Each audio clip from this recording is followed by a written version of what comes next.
Olá pessoal, tudo bem? Meu nome é Natasha Costa, eu sou diretora-geral da Associação Cidade Escola Aprendiz, organização que coordena o Centro de Referências em Educação Integral, e venho hoje procurar contribuir com um curso de formação continuada dos secretários e equipes técnicas de secretarias de educação da região Sudeste, no âmbito do programa Escola em Tempo Integral. E hoje meu tema vai ser a elaboração de políticas de educação integral em tempo integral e a questão da intersetorialidade, da relação escola-território. Bem, acho que o primeiro ponto importante da gente conversar é sobre a concepção da educação integral. Para nós, a educação integral é uma concepção de qualidade que vai defender que a educação deve garantir a aprendizagem e o desenvolvimento integral de todas as crianças, de todos os estudantes. Significa que, para além do desenvolvimento intelectual, é papel do projeto educativo garantir o desenvolvimento cultural, emocional, social e físico de todas as crianças, adolescentes, jovens e adultos que estejam no sistema educacional. Isso significa que o tempo não define educação integral. Há escolas de tempo integral que não fazem uma educação integral, que não são orientadas por esta concepção, assim como há escolas de tempo parcial que são orientadas e fazem uma educação integral de excelência. Significa que o que responde à concepção de educação integral é o próprio entendimento de qual é a função social da escola. Né? Nesse sentido, o que vai definir qualidade? Né? Vai definir o que vai poder garantir condições para essa qualidade, né? Para que a educação tenha este caráter de qualidade. Primeiro, um projeto educativo orientado pela educação integral reconhece a singularidade dos sujeitos e dos territórios. Então, a qualidade também observa a questão da equidade racial, de gênero e territorial. Além disso, um projeto de educação integral, ela vai reconhecer o estudante como um sujeito social, histórico, multidimensional e capaz de aprender, capaz de se desenvolver, qualquer que seja esse sujeito. Além disso, o professor é compreendido como um profissional que pesquisa, que reflete, que produz conhecimento e cujo conhecimento é muito relevante justamente porque parte do conhecimento da realidade. Portanto, o professor, a professora não é um mero implementador de programas e políticas que chegam prontas à escola, não é um mero implementador de planos de aula que chegam prontos ou de materiais estruturados que chegam prontos à escola. Ele é um pesquisador, ele é um formulador da sua prática, né? E precisa ser reconhecido como tal no âmbito da política. Além disso, para a educação integral, a relação com o território é central.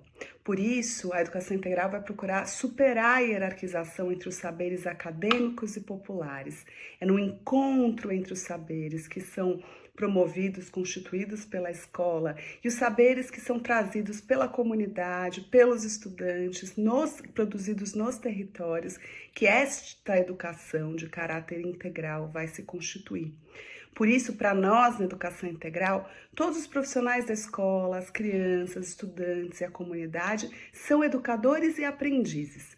É nessa coletividade, é nesse projeto coletivo que se constitui as condições para a garantia da formação integral, com autonomia, com responsabilidade pessoal e coletiva, que a educação integral procura promover. Por isso, para a educação integral, a gente vai propor não apenas a ampliação da jornada, que sim é um valor para nós, a dimensão da ampliação do tempo é um valor na agenda de educação integral, mas a gente também vai propor a reorganização curricular, que vai superar a ideia de turno e contraturno e que vai promover, portanto, a integração das diferentes experiências dos estudantes e da sua comunidade com as áreas do conhecimento. Ou seja, as áreas do conhecimento que organizam o currículo escolar vão dialogar com as linguagens do território, com os agentes do território, promovendo essa formação, que é uma formação integral, quer dizer, que vai formar esse sujeito para refletir sobre a sua realidade, para produzir conhecimento, para compartilhar esse conhecimento com a sua comunidade e para constituir autonomia nesse processo de construção de conhecimento. Além disso, a educação integral vai também prever uma gestão intersetorial, o entendimento que a formação integral, o desenvolvimento integral, não depende apenas da escola, depende de que a gente possa garantir condições para o desenvolvimento dos sujeitos em todas as suas dimensões. Para isso, a articulação da escola com a rede de proteção social e com os demais educadores do território é fundamental. Então, essa ideia de desenvolvimento integral, de formação integral, que vai justamente constituir a razão pela qual a gente vai entender a escola como uma escola que baixa seus muros, se articula ao seu território, e esse modelo de gestão, que é o modelo de gestão intersetorial, que vai articular a educação, a cultura, o lazer, o esporte, a saúde, a assistência social, enfim, um conjunto de oportunidades e de condições e de interações que vão permitir o desenvolvimento integral de cada criança, de cada estudante. Para isso, quando a gente vai tratar de educação integral, a gente está falando de uma política, quando a gente vai tratar da questão da política de educação integral, a gente está falando de uma perspectiva que vai de encontro à ideia de modelos únicos, modelos idênticos, abordagens massificadoras, padronizadoras. Para nós, na educação integral, é fundamental que a política municipal, estadual e os projetos político-pedagógicos da escola reconheçam os contextos regionais e os contextos locais, né? Isso é fundamental para constituir propostas pedagógicas realmente significativas, contextualizadas, territorializadas. Além disso, além da dimensão da intencionalidade de constituir propostas significativas para os diferentes contextos, há também um compromisso muito profundo da educação integral com o enfrentamento às desigualdades, com o enfrentamento e com o combate às desigualdades. Para isso, é fundamental reconhecer as identidades, as características, as especificidades de cada território e constituir uma proposta de forma dialógica a partir da base, junto à comunidade, de forma coletiva, né? Então, esses são os compromissos que orientam a política de educação, escola em tempo integral do Ministério da Educação, né?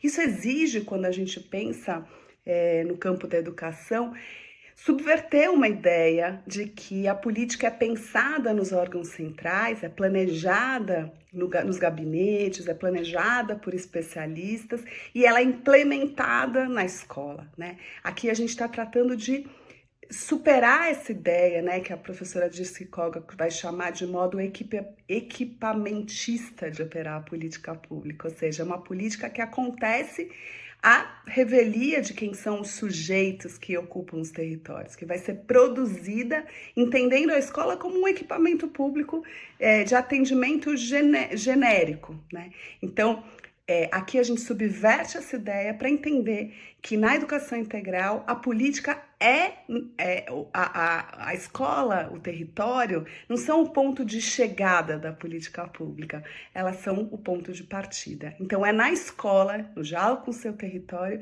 que a política vai ser formulada, que a política e o projeto pedagógico vai ser constituído. Então isso exige que a gente repense esse lugar da escola e do território no processo de formulação das políticas, né? E aí, algumas razões para isso, que eu já fui aqui um pouco dimensionando para vocês e que eu vou procurar especificar. Acho que a primeira delas o Brasil é um país, além de muito diverso, muito plural, ele é um país profundamente desigual. Isso exige que a gente pense o direito à educação não apenas como acesso à escola, mas que a gente pense o direito à educação como a possibilidade de permanência de aprendizagem e desenvolvimento dentro da escola, né? Dentro do sistema educacional.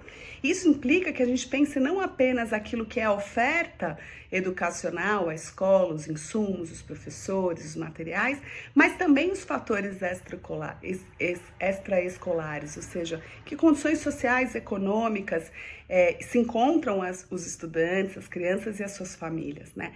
Então, pensar o acesso à saúde, à alimentação, ao trabalho decente, a condições básicas como moradia é fundamental para que essa criança possa viver em condições que permitam que ela chegue à escola, que ela permaneça na escola e que ela possa aprender, se desenvolver, fruir ao máximo da potência da experiência, da sua trajetória educacional, né?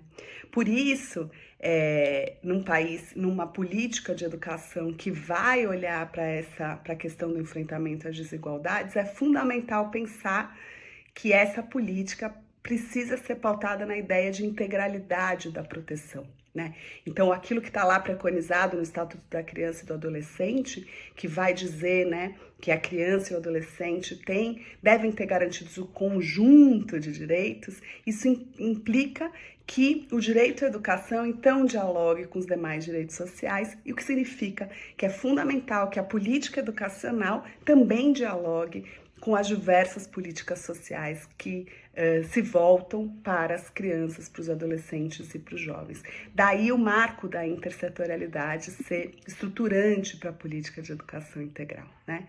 E isso implica não apenas a articulação entre as políticas sociais, mas a articulação também com os demais agentes, instituições, organizações que estão nos territórios, né? As associações de moradores, os coletivos, as associações, as organizações da sociedade civil, os educadores populares, enfim, todos os agentes desse território que de alguma forma compartilham da responsabilidade pelo desenvolvimento das crianças, adolescentes e jovens de um território. Estão neles imbuídos os saberes e as práticas desse território.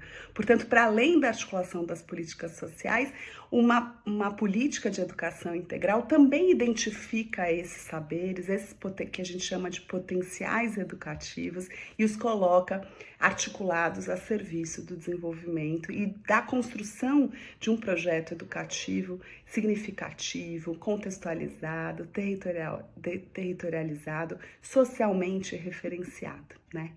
E aí, isso significa superar a ideia universalista, né, de que exista uma infância universal e homogênea, uma forma de ser adolescente, uma forma de ser jovem, uma forma de estar no mundo, para acolher as diferentes formas de ser, as diferentes infâncias, as diferentes adolescências, as diferentes juventudes,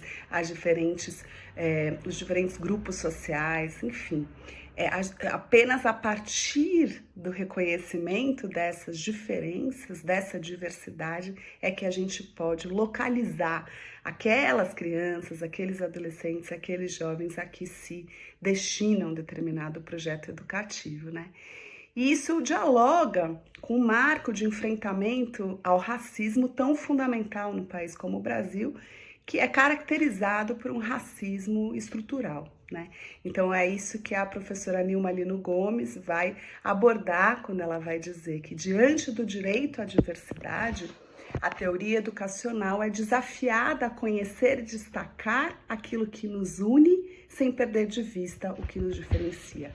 Isso significa que o reconhecimento das múltiplas identidades e também das diferentes formas de discriminação que orientam que pautam, né, que caracterizam a nossa sociedade, que portanto caracterizam a nossa escola, precisam ser reconhecidas e enfrentadas, de tal forma que a escola seja um espaço de produção de inclusão, de produção de garantia de direitos, e não um espaço de produção do fracasso e da exclusão escolar, como historicamente tem sido no Brasil, não apenas no Brasil, mas no Brasil marcadamente. Quer dizer, o fracasso escolar e inúmeras pesquisas vão apontar isso, é produzido dentro da escola. Então, o compromisso com o enfrentamento às desigualdades implica que a gente possa olhar para esse compromisso com a diversidade como algo que nos une e também nos diferencia como um valor e não como um problema, né? Por isso a dimensão dos territórios educativos é tão fundamental. Quer dizer, quando a gente vai trabalhar com a ideia de território educativo, a gente está trabalhando justamente com um processo de elaboração, implementação e avaliação da política que é democrática, que vai reconhecer a diversidade dos agentes educativos, que vai reconhecer as diferentes formas de organização social, que vai reconhecer as diferentes formas de constituir a cultura democrática num território, numa escola, numa rede de ensino, e que vai intervir sobre isso, constituindo condições para a construção de um projeto coletivo, um projeto que possa garantir o sentimento de pertencimento, o reconhecimento, a tomada de consciência em relação à possibilidade de intervir sobre a realidade, desde a criança muito pequena, passando pelos adolescentes, pelos jovens, por suas famílias, pela comunidade como um todo, né? Então, quando a gente está tratando de território educativo, a gente também está tratando de currículo escolar. A gente está, para além do desenho da política que vai constituir, então, essa pactuação que envolve diferentes agentes, a gente também está falando em superar a fragmentação daquilo que são os conhecimentos acadêmicos, historicamente constituídos e sistematizados pela escola, a integração desses conhecimentos com as práticas sociais, reconhecendo que a aprendizagem é fruto não apenas das relações de sujeitos com o conhecimento, mas também com o meio, com os demais agentes. Por isso a gente vai na educação integral favorecer e valorizar muito a integração de diferentes tempos, diferentes formas de organização do tempo, a integração de diferentes espaços, diferentes agentes. Porque o que a gente quer nesse projeto educativo não é apenas que as crianças, adolescentes, jovens, adultos adquiram determinados conhecimentos, mas que elas possam desenvolver uma capacidade de aprender, de agir no mundo, né? Então a gente quer que essa relação da escola com o território, essa articulação de diferentes espaços para aprender, que vão muito além da sala de aula e da relação do professor com uma turma, que vão constituir diferentes formatos, diferentes modalidades organizativas dos tempos, dos espaços, dos recursos, dos conhecimentos, o que a gente quer é estimular a investigação, a compreensão, e a incorporação desses diferentes agentes, das suas famílias, das comunidades, constituindo um processo crítico e reflexivo para os sujeitos, né? E é isso que o Mais Educação vai nos lembrar. Ele vai falar assim: conhecimentos são os materiais do Mais Educação, os conhecimentos são socialmente construídos, isso é, são resultados de práticas que mobilizam recursos intelectuais de diferentes tipos, vinculados a contextos e situações específicas. São os saberes que desenvolvemos na relação com o mundo, com a nossa forma de viver. Então, o projeto da educação integral é um projeto profundamente comprometido com a articulação entre a educação e a vida, entre o aprender e o reconhecer as diferentes formas de viver, de estar no mundo, as questões que mobilizam a sua comunidade, as questões que mobilizam estes sujeitos em processo de aprendizagem, ou seja, a gente vai justamente articular esses saberes locais constitutivos dos territórios aos saberes, aos conhecimentos escolares, né? Então, em síntese, quando a gente vai falar sobre as políticas de educação integral, olhando para a questão da equidade, da valorização e da diversidade, da garantia de direitos, a gente está falando que é fundamental um bom diagnóstico, que considere não apenas os dados primários e secundários, mas também as políticas e programas estaduais e municipais e os recursos educativos do território. É fundamental essa investigação de quais são os potenciais educativos do território. É fundamental também buscar referências, ampliar o repertório técnico e político. O Brasil é pródigo em experiências de escolas, experiências de redes municipais, de educação especial, que tem transformado o papel que a escola cumpre na vida das suas comunidades e a forma como as políticas são formuladas e implementadas. É fundamental que qualquer nova política ou experiência de educação integral beba dessa fonte, beba e que se coloque, inclusive, em relação com esses profissionais que vêm há anos já desenvolvendo estratégias muito transformadoras da escola.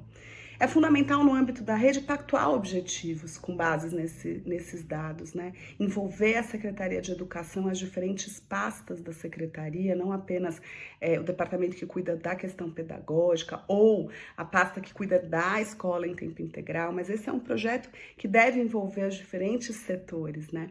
E é fundamental envolver também o chefe ou a chefe do executivo, porque uma política de educação integral, ela se propõe a ser uma política de transformação. E para isso, todos os tomadores de decisão precisam compreender e se engajar e apoiar essa forma de pensar e fazer a política. E aí é muito importante que o processo de planejamento envolva as escolas, as comunidades, as diferentes pastas da prefeitura, para que esse desenho da política possa refletir não apenas diferentes espaços, tempos e ofertas educativas, mas possa prever de forma pactuada as definições sobre horário, transporte, recursos pedagógicos, alimentação, as horas dedicadas dos profissionais, a estratégia de formação, possa pactuar a distribuição das matrículas disponíveis, todos os critérios de priorização, tudo isso, quanto mais pactuado e quanto mais envolver as escolas, as comunidades e toda a Secretaria de Educação e demais secretarias afim, mais sustentável fica esse processo. E aí o processo de implementação precisa ser um processo profundamente atravessado pela formação continuada em serviço e pelo monitoramento e avaliação na escola, né? Então, uma política de educação integral, ela se deseja transformadora, ela precisa contar com uma estratégia permanente de formação, de autoformação dentro da rede, ou seja, dos próprios profissionais de educação, trocando experiências, compartilhando saberes, atuando diretamente nos programas de formação. E, por fim, é muito importante a sistematização e a institucionalização. O Brasil as políticas educacionais no Brasil são muito marcadas pela descontinuidade, né? Então, é muito importante que a institucionalidade possa enfrentar essa chaga, que é a gente começar projetos e sempre interrompê-los pelas mais diversas razões. Então, constituir essa política num projeto de lei, um decreto, uma portaria, é muito importante para criar condições de evitar que haja uma continuidade. E outro aspecto, além da formação continuada, é manter a comunicação e a mobilização local. Quando a gente fala de educação integral, a gente está falando de um projeto de cidade educadora, de território educativo. São toda uma aldeia comprometida com a formação das suas crianças, dos seus adolescentes, dos seus jovens. Então, isso não é um processo apenas para acontecer uma ou outra vez, é um processo permanente de comunicar a política, de comunicar os avanços, de tratar dos desafios e de mobilizar toda essa coletividade por esse projeto, que é um projeto profundamente, radicalmente comprometido com a democracia, portanto, precisa se fazer participativo. É isso, boa sorte a todos vocês, que vocês possam se inspirar nas inúmeras práticas e referências em todo o Brasil de políticas muito bem-sucedidas, de projetos de escolas democráticas e transformadoras, e que a gente possa fazer finalmente essa agenda, que já é uma agenda de de décadas no Brasil, finalmente poder se constituir como uma agenda permanente. Educação integral como um direito de cada criança, de cada adolescente, de cada jovem brasileiro. Obrigada.